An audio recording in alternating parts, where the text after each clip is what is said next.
Morning, Kate. How are you? Good morning, Alyssa. I'm really well. How are you? Yeah, I'm good. I'm really excited to learn today about how to write a killer blog. Yep. It's it's an art. It's an art. Craft. You're saying we don't craft our blogs. We art them. They're a combination of science and creativity, really, because you can actually do a lot of research that will allow you to create something that is more likely to be popular. Okay, so you're talking blogs on our websites. Blogs on the website. And Okay. so I'm not saying that everyone needs to have a blog. It's entirely up to you.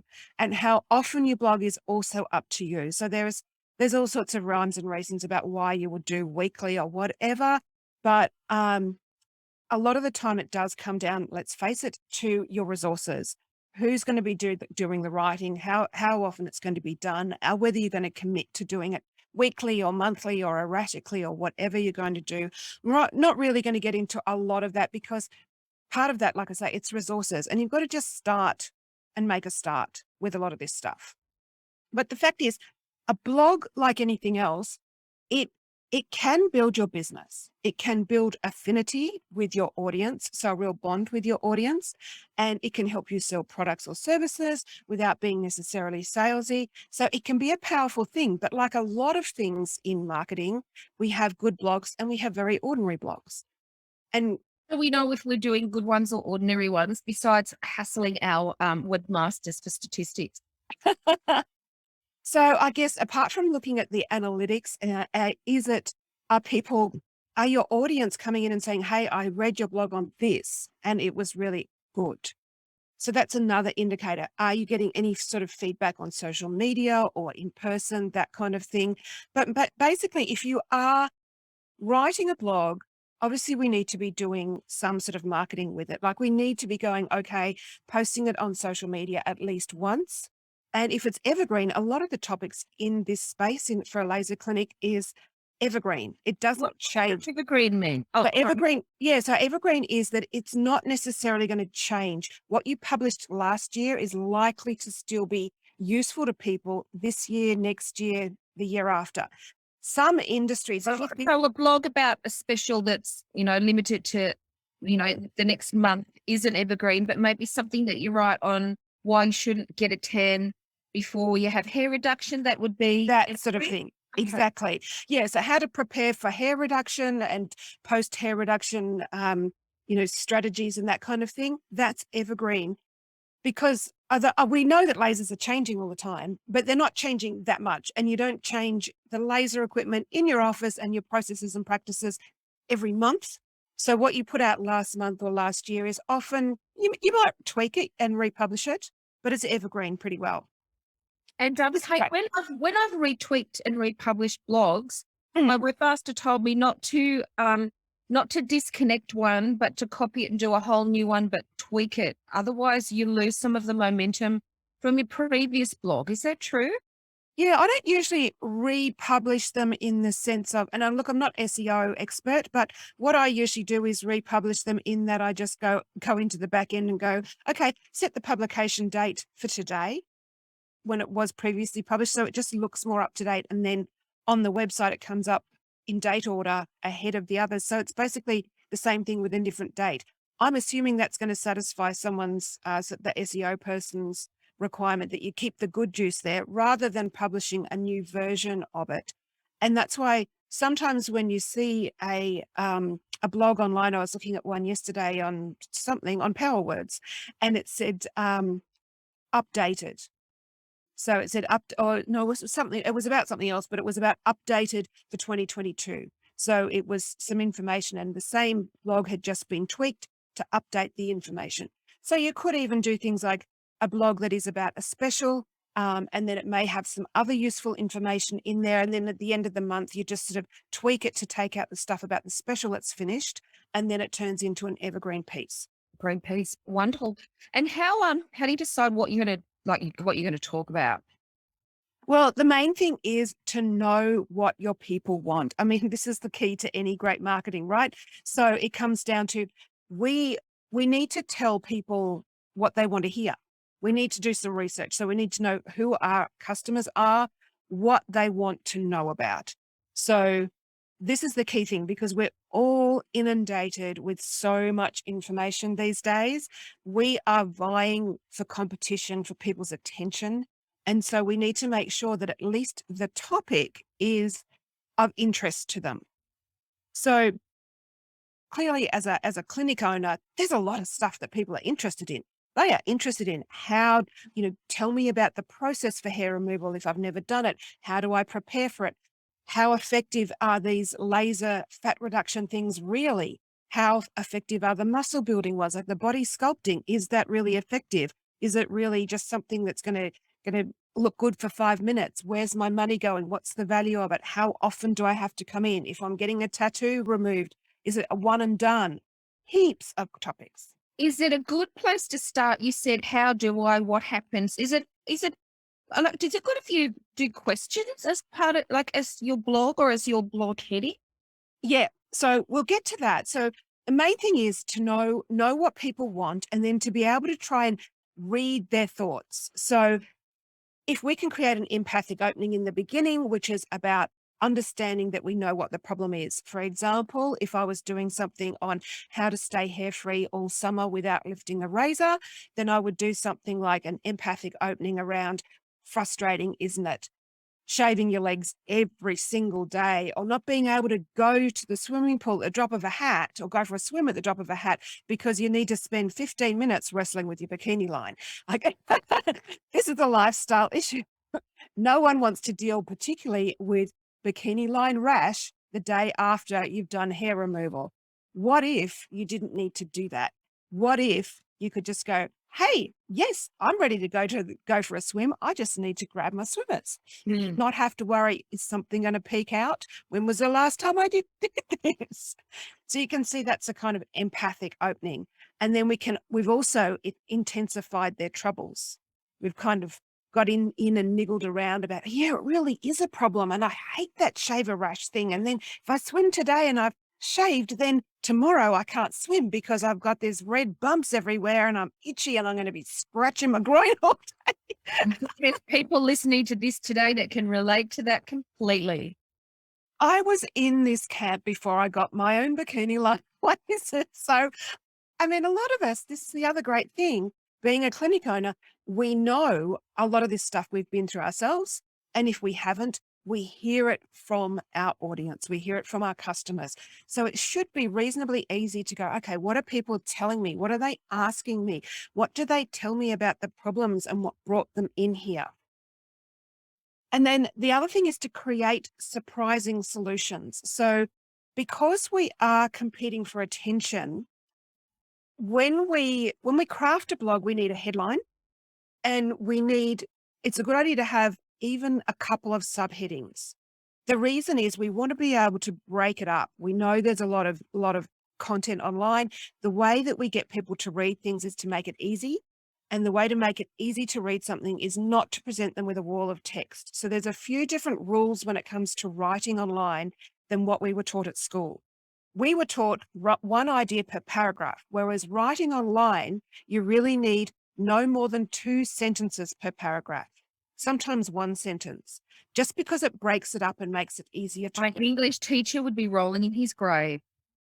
Well, they didn't know about writing on the blog, on the line. Completely different, hey? It really is, because, and I'm not talking about when I read on my Kindle, that is like a book experience. That's a whole different thing. But I think most of us have seen either a social media post or something online where it's like this big chunks or big paragraphs, or it's one big long chunk of text. And most of us will just go, oh, I can't read that. And if I have to read it, if I go, no, this topic is really, I need to know about it, I find myself taking a deep breath and steeling myself and bracing myself to read through, much as I love reading, to read through it. Whereas when it's broken up with more white space, I know there are going to be people saying, well, the way that we were taught to write at school, this is not right, but it makes it easier. And the fact is, what we want is people to read it. So that means, if possible, have subheadings. When it comes to creating a blog, the best thing you can do is come up with a topic and then brainstorm a headline. Now, headlines are key to getting people to read your content. Can you leave the headline writing till the end when you No, see what you've got? no, not if you want a good blog. No. I've been doing it all wrong, Kate. So here's why. You need to give yourself structure. And whenever, look, do what works for you. But at the end of the day, I've worked with a lot of people who've done a lot of writing and I've got them onto Huffington Post. I've helped them get onto all these big sites. I've helped them get hundreds of subscribers through blogging. And even myself, I have written blogs that have got me, one blog on a guest site has got me 250 subscribers. So I know what I'm talking about. And I'm going to say the majority of people that don't give themselves a structure in the beginning by writing a headline and the subheadings, we can, particularly if the post is long, particularly if it's 1,000 words or more, what happens is they start writing with this topic, even if they've got a headline. They start writing and you can see when you're reading it that partway through they've started to doubt themselves and go off on a different tangent. And it's a much looser piece. When you give yourself the structure of writing a headline and then the subheadings, it gives you structure. So the way I go about it is come up with the topic and then brainstorm headlines. Now, really good bloggers will spend as long writing the headline as they do writing the entire blog. Now, this is not because they are slow. This is after they have come up with the topic. This is because they will come up with like a whole page of variations of what the headline could be on this topic. And it's because they want the most powerful headline they can. So they will come up and we'll talk about different headline structures, but they will come up with different structures and different headlines for the same topic. And then usually what I do is I'll say one is standing out at me at the moment, or I might come back to the exact headline, but for a working piece, I will choose one. And then I might come back and look at the list later on and go, actually, that one's stronger. But usually I start with one and then I go, okay, here's my headline, how to stay hair-free all summer without lifting a razor. Now, what are the key points I want to make? And I might come up with 2 or 3 key points. And usually these are predictable points. So we want to then take those predictable points and make them unpredictable. So the best example I have of this is we want them to be surprising. So for example, if I was writing different topic, if I was writing about great ways, how to lose 5 kilos in 5 weeks, we would expect in that sort of piece to have something about stop eating chocolate, start exercising, move your body more, watch your calorie count. So if I can take those predictable things and make them a bit unpredictable by saying things like eat chocolate, have 1 square of chocolate a day to satisfy. And with most of us have read sort of blocks like this, so it's not so surprising now, but eat 1 square of dark chocolate a day to satisfy your sweet tooth. And it's lower fat than the milk chocolate, blah, blah, blah. It can be part of an overall thing that can stop you binging. So if you can take something and make it ethical, make it, a true thing, but make it a bit surprising so that when people are skimming, they've opened the article and they've gone, hang on, I can eat chocolate. Maybe another heading might be move less. And it might be make sure you do exercise 5 days a week, but give yourself 2 days a week to rest, for example. So if you can turn those predictable things, and I always start with the predictable ones, and then I go, how can I make these more surprising? I So have that if never thought of this ever. Yep. Never. blogging is really an art and a science. Like honestly, once I started finding out about how to do this really well, this is why you can craft a really great, surprising blog that makes people pay attention and makes people almost sit there leaning forwards, almost salivating over the topic because they just want to read each word. They want to keep reading. So we have a great headline. We have our surprising topics, our surprising subheadlines. Our subheadlines should also support the promise in the overarching headline. So for example, I was working with a team of bloggers at one stage, and one guy submitted something to me that was like 7 mistakes to avoid when you're doing whatever. And then he said, do this, do this, do this in the subheadings. And I'm going, you cannot have a 7 mistakes headline and then have do this underneath. You've got to have avoid this. You've got to have the subheadings have got to be about the mistakes that you've said they should avoid. Got to tie them together. Yeah, so his language was all wrong. It was like 7 ways to do something, then avoid this, avoid this, avoid this, or 7 ways, 7 mistakes, and do this, do this. So you've got to make sure they support the heading. And I hear about 7 all the time. Mm-hmm. What is it about 7 mistakes, 7 things to do, 7 pitfalls? 7 is a magic number. No one quite knows why. Look, there's probably people out there, woo-woo people who go, there's some sort of numerology thing. I don't know about that. 7 is a magic number. When you write blogs, particularly, some numbers work better than others. 6 ways to do something doesn't work as well as 7 ways. And there's other magic numbers that are bigger. So if you're writing a bigger blog, 35 is a good one, like 47. There's all sorts of different bigger ones. But generally, in this industry with clinics, it's less likely to be a really big one.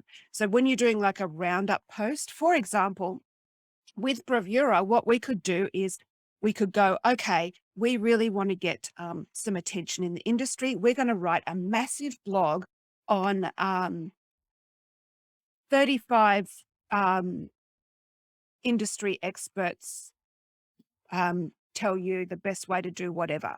And then you get quotes from all of these industry experts. And so you want to get a lot of them because 7 is okay. But if you do a massive post, and this can help you get a lot of eyes on your content, because then you tell those 35, you know, we've pulled your quote from online and we want to use this image. Is that okay? And then they'll often share it. And so, you know, there's a whole strategy around that type of thing. So if you were, say, doing a big piece where it's 35 experts, you know, what 35 experts have to say about new trends in cosmetic medicine, let's say. Yep. You wouldn't necessarily have to interview them. You could actually pull a little bit of their content out and just showcase them. Yeah. So I wrote one years ago when I was a parenting coach. And for my very first blog on the website, in order to get traction, I went, okay, let's make this easy on the industry experts and on myself. And I went out online and found the sort of movers and shakers that I wanted to pull quotes from. And I just found quotes from times they'd been interviewed or blogs of their own, you know, a couple of lines that I thought were really good. And I emailed each of them first. So all ethical. And I emailed them all and said, hey, I would love for you to be, I'm doing this roundup post of 35 experts. This is the topic. This is the heading. I would like to use these 2 lines that I pulled from here and the image, this photo of you that I pulled from here, from your website. Is that okay? And then they came back to me and went, oh, look, can you use this photo instead? Or yeah, that's fine. Let me know when you've published it. We're happy to share it. And I did this very deliberately because I wanted to get traction on this brand new website fast. Okay. And did anyone say no? No, I don't think so. Some of them I may have had to follow up, but I made sure that the subject line that I sent them was, hey, is this the best photo of you? Oh, Stuff like that. Automatically they would engage in that post. Yeah. So that's a good, so that's a good way of getting this. And then I went, hey, I'd love to, you know, have you on this panel of experts. I'm also, and I dropped a couple of names. I'm also, it's likely to include 1, 2, 3, who I had emailed as well. Maybe they hadn't heard back from them. Oh, people obviously think, oh, I've got to be in that because you've got a couple of big names there. I've got to be part of that. They're my competitors. So I did have a few extras just in case someone dropped off, but yeah. Yep. All right. So what next? This is a strategy. So when they're crafting the blog, so we do our headlines, and like I say, I'll get to headlines in a minute. When we create the blog, we have the headlines and we have our subheadings. Then we write our empathic opening that in an ideal world, our ideal customer reads it and goes, oh my God, they've read my mind. They know exactly what it's like to go, I can't go to swimming within 5 minutes. I've got to deal with my bikini line. I've got to decide, am I going to use some depilatory cream? I'm going to do razors. What's going to be like, I've got to deal with it all. It's all too hard. And so they know exactly where I am. And what happens when you do that is people read those opening lines and they go, oh my God, they get me. They understand me. And here's the key thing. People are looking for understanding. We are looking for understanding. If you give them that understanding in the beginning by basically letting them think that you've read their mind, they are more likely to buy into the solution that you then say, here's how to do it. 1, 2, 3. So you tell them the pieces that you want to tell them. And then the end is really important. We want an inspirational wrap up that gets your readers to take action. Most of us are like zombies. Most of us spend a lot of our time in front of a computer going, oh yeah, I just got to do this stuff. Like our audience is like this. They're half asleep. We have to pretend that they are Frankenstein and we are going to jolt them. We're going to attach those jumper leads and we're going to give them a huge volt of electricity to get them up and moving. So we need a call to action at the end, but it doesn't have to necessarily be buy my thing. It could be, so now we've told you how to be hair free all summer without lifting a razor. You have all the information that you need to avoid horrible razor burn, bumps, inconvenience. The decision is up to you. I can't And wait. so then you could follow that up with something like, the next time you use a razor, let it be for preparing to come and see us for your hair reduction or something. It could be around, come in for an appointment. It could be, we've got a special at the moment, buy the whole series for this price instead of whatever. But it could even be just over to you, make a decision, Yeah. It could be about, here's how to effectively deal with acne. This is the solution that we've given you. Go for it. You can keep dealing with this problem, or you can take action today. But What it's about- some sort of call to action to get them to start doing something differently. And what about having comments turned on or off on your business blog? So that's kind of up to you, because it's a bit transparent whether people have commented or haven't commented. You certainly want to have some sort of spam filter on there, because these days there's so many people putting crap there. I mean, I'm sorry, but there are, people putting, buy my Bitcoin or whatever. So you do want to have some sort of effective spam. We know we had that yesterday on Facebook. You did. It's like, go away. We don't want to buy any crypto. So you certainly want to have that. And really, it's up to you whether you want to have comments or not. A lot of places are going to have a reasonably small audience that won't necessarily do a lot of commenting. So you don't have to have it on the blog. You could even just, when you are sharing it online, then people could comment there. Yeah. And I'm thinking too, Kate, business owners are busy enough monitoring their Instagram and their Facebook and monitoring the patient flow into their clinic that they probably don't need to be monitoring a blog, right? No, it's one less thing. So, and the other thing, if you are going to write a blog regularly, irregularly, here is a huge hack. Okay. We want to make sure that, like we said, most of this content is evergreen. So we want to post it on social media, but we do not necessarily remember to go back and reshare all these other ones. So there's this tool called Missing Letter. It's missing, MISSINGLETTR, because it's missing a letter. Missing letter. Very clever, isn't it? It is. That's And very what- clever without an E. Clever. So what it does is it shares your blog for you, but not without you approving it first. So you could actually get a free, I think for one social media platform, it will share it on LinkedIn and Twitter and Facebook. Can't share it on Instagram because it's basically sharing a link to the blog. But what it will do is it will read your RSS feed, which I know is a bit technical. And is it very difficult to set up an RSS feed? Because I've heard about, is that when you post something new, it automatically goes, If you have a blog, what something? if you have a blog, you have an RSS feed. It's just a matter of finding out what it is. So you have an RSS feed.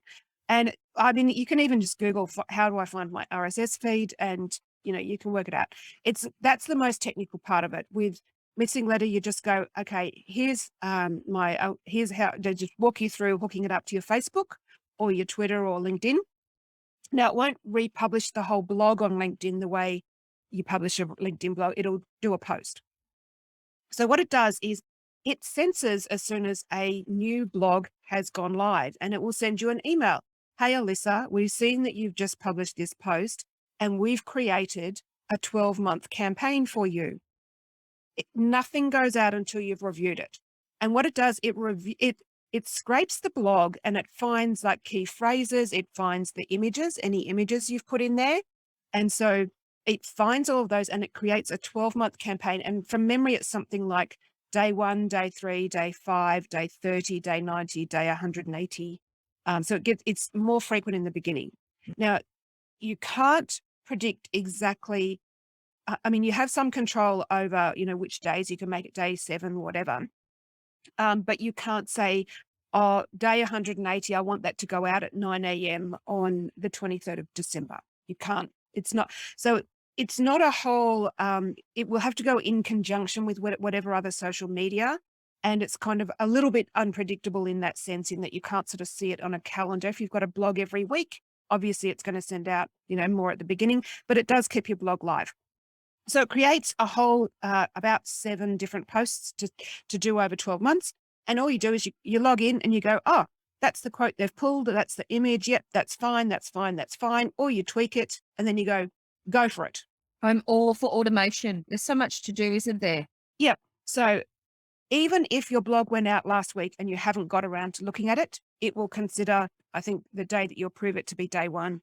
I could be wrong. Anyway, you can still do it. You don't have to do it the day that the blog goes out. You can, do it once a week or whatever. Just you can kind of have it sitting in there in reserve. Yeah. And it won't publish anything until you've approved. And if you want to say, okay, I don't want day 3, just delete that one. I don't want day 356, whatever. I'll get rid of that one. Okay, so that sounds amazing. I never actually knew that you could get your blogs to go automatically onto LinkedIn, for example, because Yep. I just find sometimes I'm scrubbling around so much with so many platforms that it's hard to know, what's gone on, what we haven't kept feeding. It's quite complicated.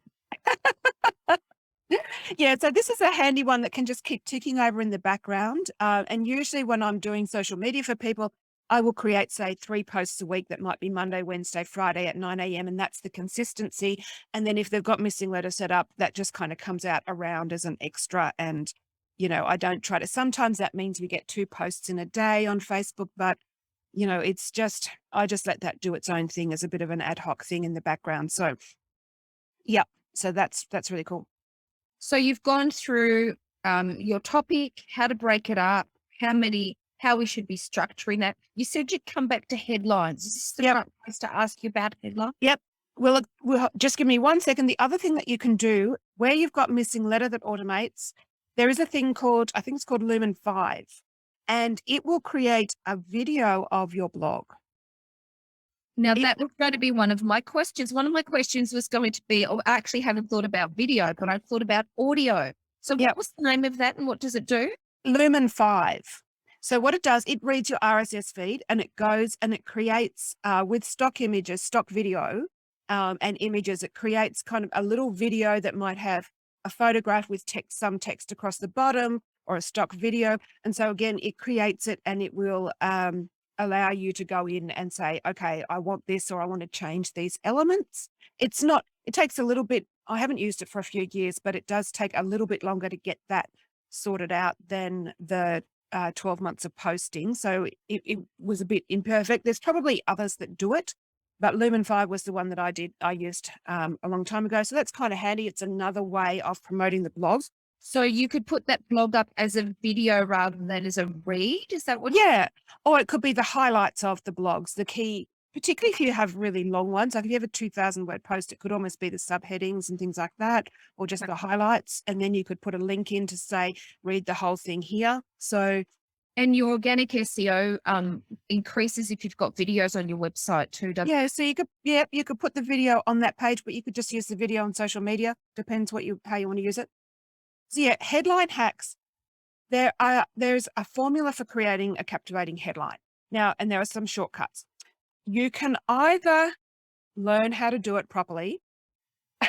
You can, and by crafting it and working with someone to help you understand how to do it, really well. Another hack is to find great headlines. So go somewhere like Smart Blogger. Smart Blogger has great headlines because they teach blogging, and you can get a piece of paper and you can copy out 100 of their headlines. And that kind of does something in your brain to make it so that you can start thinking in headlines.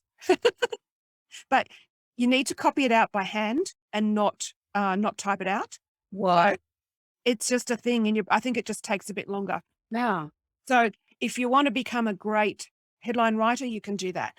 Or you can start training yourself and use some hacks that are headline formulas. So things that work well. is so first of all, we want to write, a great headline. The key to creating great headlines is to be specific and include power words. So if you need inspiration, I've got a link here to the 801 power words that pack a punch and convert like crazy from Smart Blogger. So you can see how that headline, 801 power words that pack a punch and convert like crazy. Now, So there's quite a bit in there. There's the O1, there's the alliteration of pack a punch, there's like the crazy. convert like crazy, punching, very active. Yeah, So that makes you go, oh, I want to have a look at that. exactly. But can you also see how if you're going to write that post, it's kind of a bit scary. And this is one of the big things people make mistakes at in the beginning. It's like they don't want to commit to something that big. Power words that pack a punch and convert like crazy. I'm promising people that these words are going to make their posts convert like crazy. But we can kind of a little bit overpromise in a way, because for some people, it will help them pack a punch and convert like crazy. But some other people might not use them the right way, and we can't really control that. And they might go, you know what, I used these power words and they didn't convert like Mm. crazy. Well, they weren't appropriate for their business. They might be Yeah. a serious dental surgeon and maybe they shouldn't be packing a punch with their words. Yes. Yeah. So this was just some of the scary things that I did when I was first learning how to write headlines. I had to kind of be quite specific and a little bit almost a little bit over promise. Like we don't want to, obviously we have to be within AHPRA. We don't want to say, can be completely hair free for the rest of your life. It's hair reduction. It's not wielding a razor over summer. It's, those sorts of things. So formulas are great to work out how to write great headlines. So things like how-to headlines are great. So it would be how to specific topic, like how to be hair-free all summer long, or how to reverse the signs of aging. And then you can extend that formula by making it how to topic without something undesirable. So examples would be how to be hair-free all summer long without wielding a razor. How to reverse the signs of aging without plastic surgery.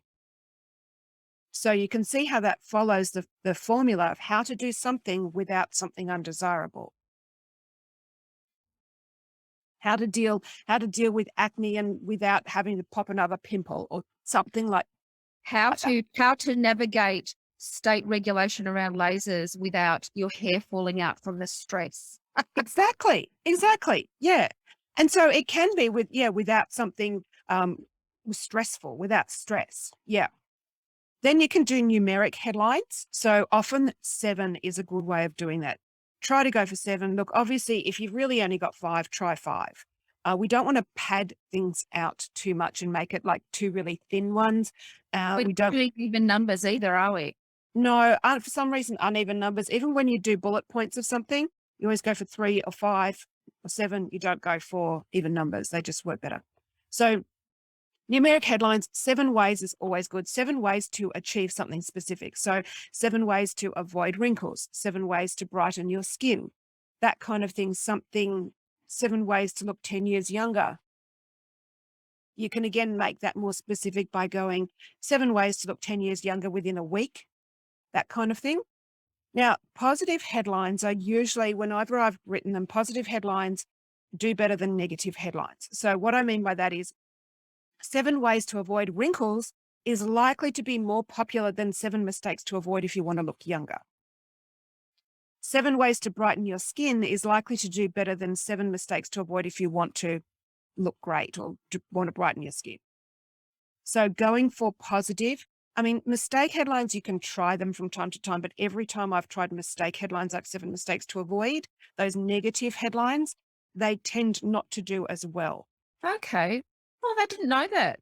Because Yep. you would have thought, 7 ways to stop, going broke in your first 3 years of business. It might actually be attractive.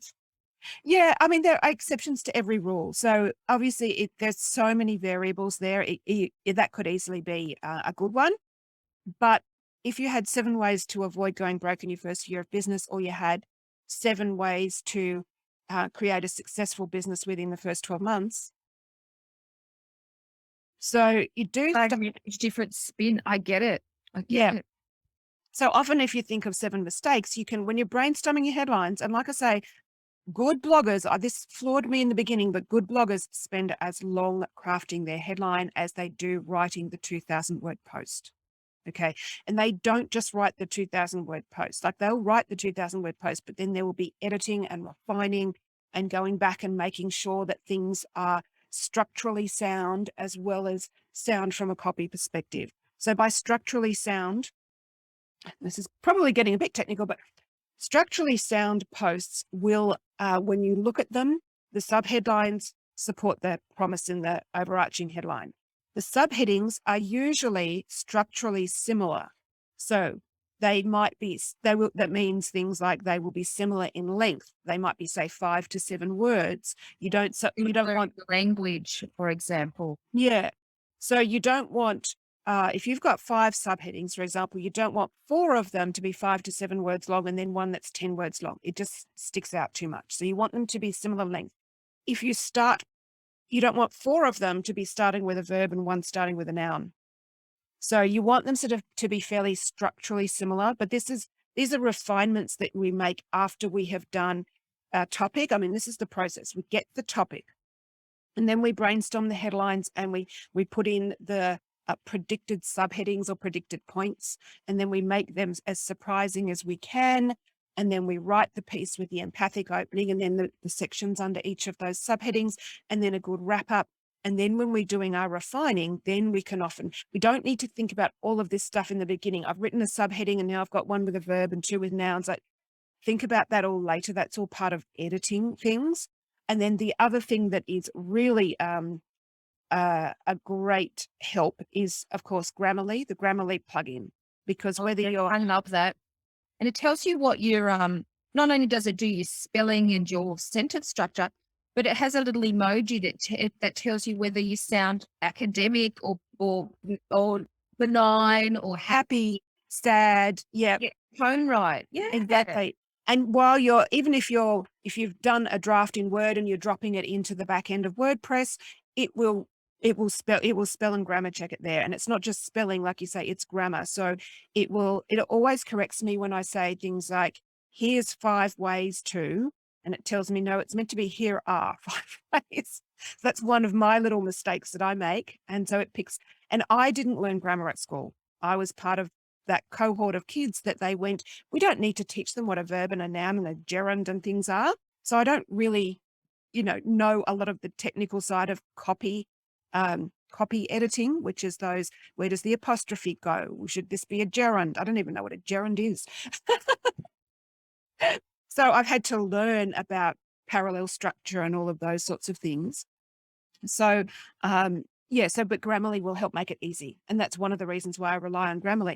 Now, there's nothing that's going to say, okay, have you got a good structure in your blog? Is each of the this is the other section, is with, when you have subheadings and they've got paragraphs underneath them, they should be roughly about the same amount of copy under each of those subsections. You don't want 2 or 3 that have only got sort of 3 or 4 paragraphs and one that's got 20 paragraphs under one of the subsections. So they should be roughly, not down to the word, but just roughly look balanced. So if you were to stand back and see it on one sheet of paper, the subheadings would break it up in roughly similar sizes. And it makes our brains relax when we can predict where we're going and what we're doing. We don't have to work it out. We're kind of led along that path.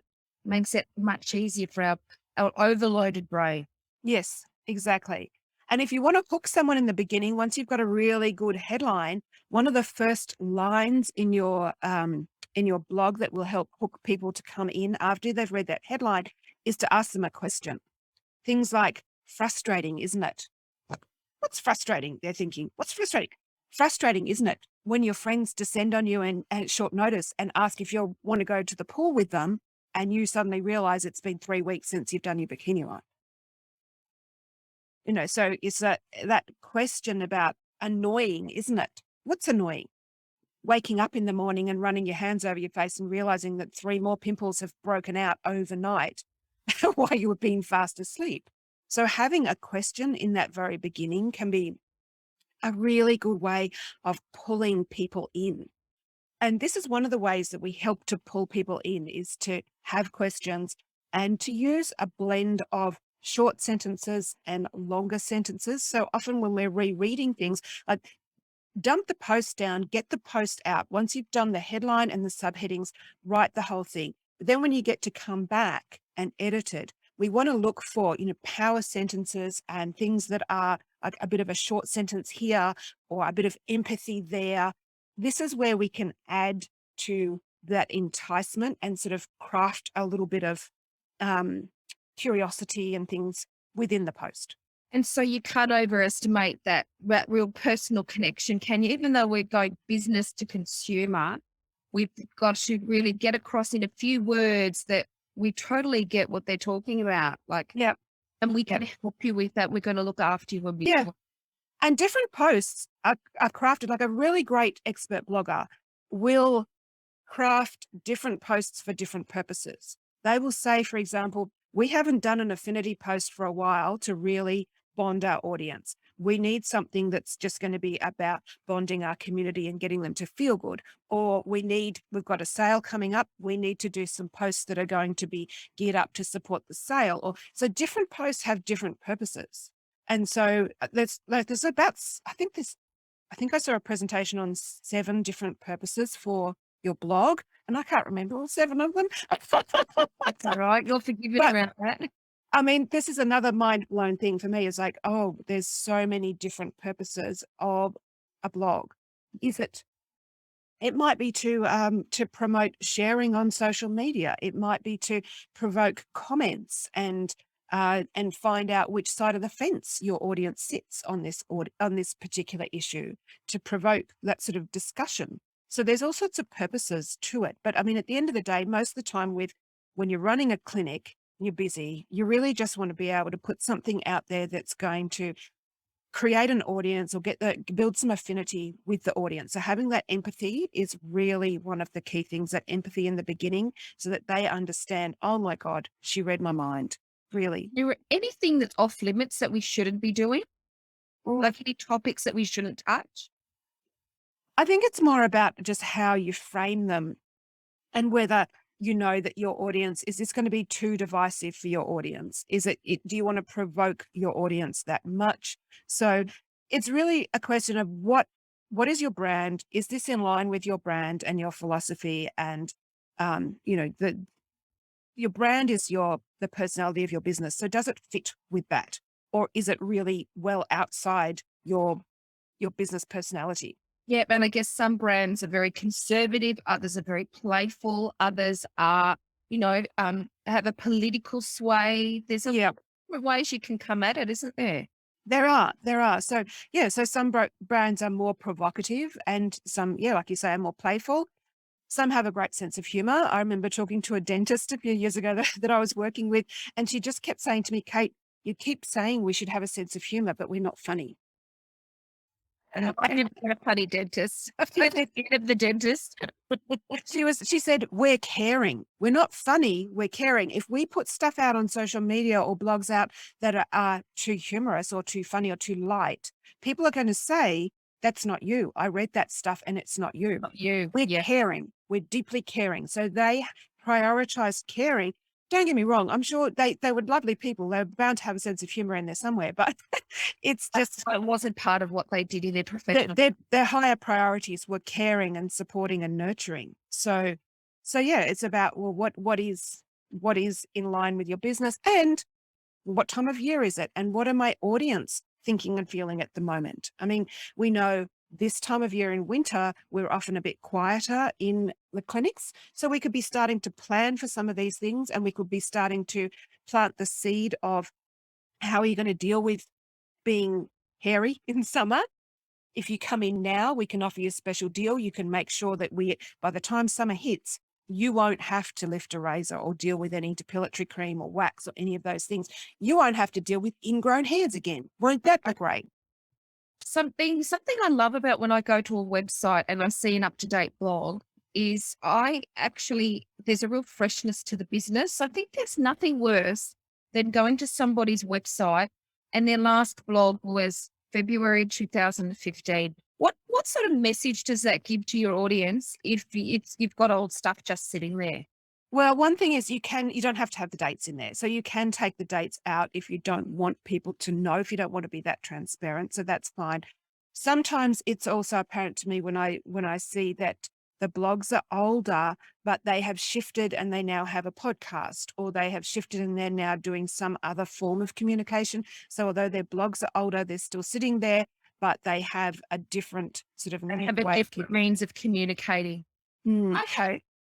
Now, the other thing with your blog is, of course, you can send that out if you're looking at doing a newsletter. And we will do an episode coming up soon on how to craft killer newsletters.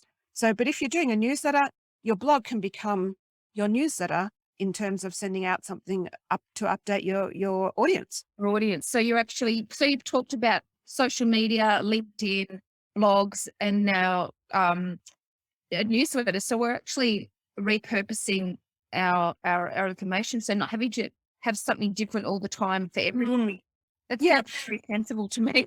It is. Well, it's not only a pressure on the business owner or whoever's doing your content to keep coming up with new content, but it's also a pressure on your audience. They can't keep up with everything. So if you can repurpose things, this is a great way of keeping things fresh, as well as reducing the amount of pressure that you have on you and your team.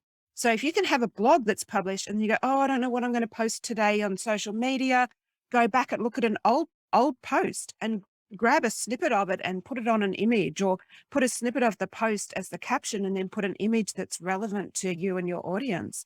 So you can, repurpose bits and pieces. People need to hear things several times. I mean, we've just done a whole episode on how to write a great blog. I can guarantee hardly anyone can listen to this once and go out and write killer posts. A lot of people will want to listen to it more than once or hear the same messages over and over. So we can put those messages in different things, in different ways.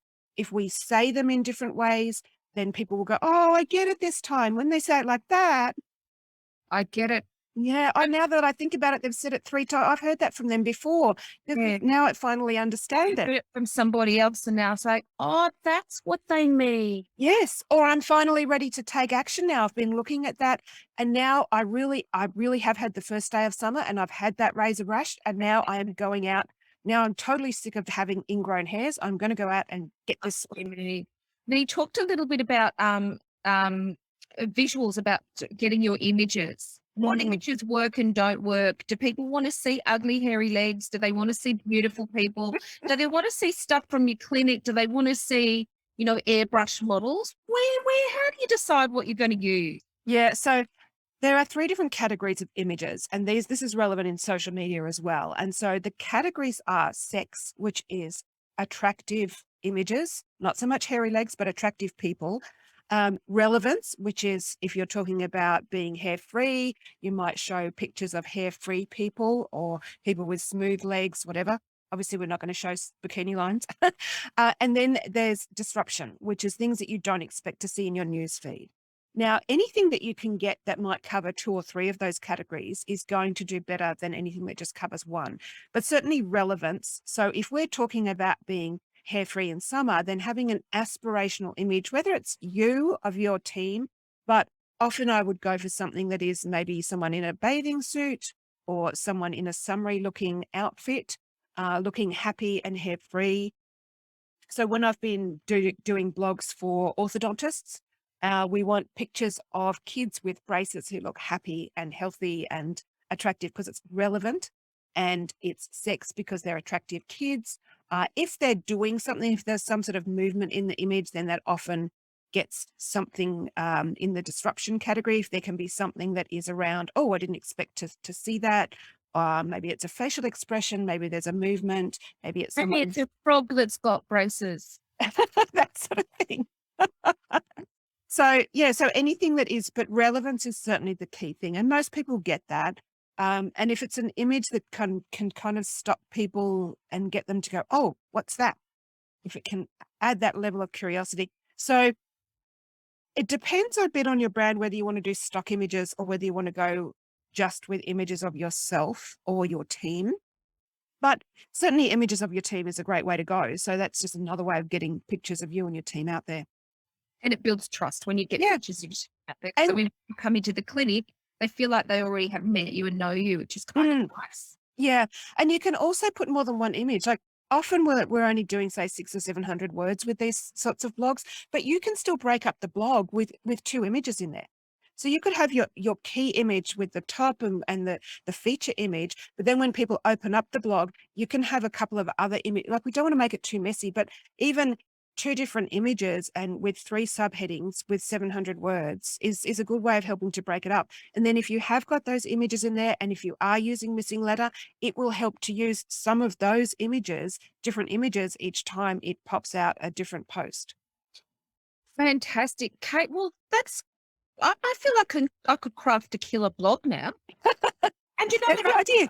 I counted up because I said to my husband a couple of months ago, I said, I wonder how many blogs I've written since I started up Bravura and Science Skincare.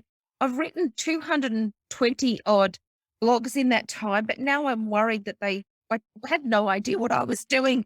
So anybody that's reading our blogs, you're probably going to notice a little bit of a difference as we move forward, because I think I've actually learned quite a lot. Well, see, this is the thing. You don't have to worry about, "Oh, I'm embarrassed now." The thing is, this hopefully it's I not. feel like going back and changing all my headings and stuff Well, like that. Well, we could take some of those topics and go, this is where we can use data. We can go, okay, let's look at what topics worked well and got traction with our audience, and let's craft something with that topic, but a new version.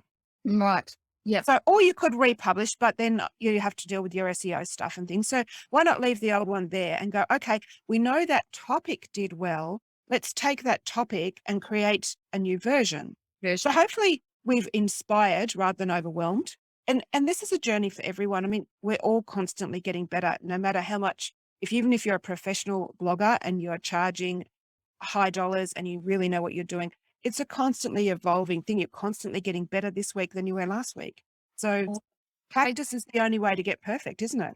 It is. Practice does make perfect. And that will be me at the golf range tonight with my new set of golf clubs. So on that Now, note, if oh, you are part of the Bravura Beauties, then we have a great cheat sheet for you to download as part of this, with a checklist for ensuring your blogs are ready to go live, with the strategy for crafting your killer content, and with the headline hacks in there. So you've got a 3-page. great. Could we also put the link in for that missing letter? We'll Because put in the link to Yeah. Missing Letter and Lumen 5 and Grammarly. So yeah, we've got, as well as to the power words for 801 power words. So we'll have those links there, which is all great. So check the show notes. Do get those links. They're live links that make life easy for you. Thanks, Kate. Enjoy, my beauties. Bye. Anyway, see you. Bye.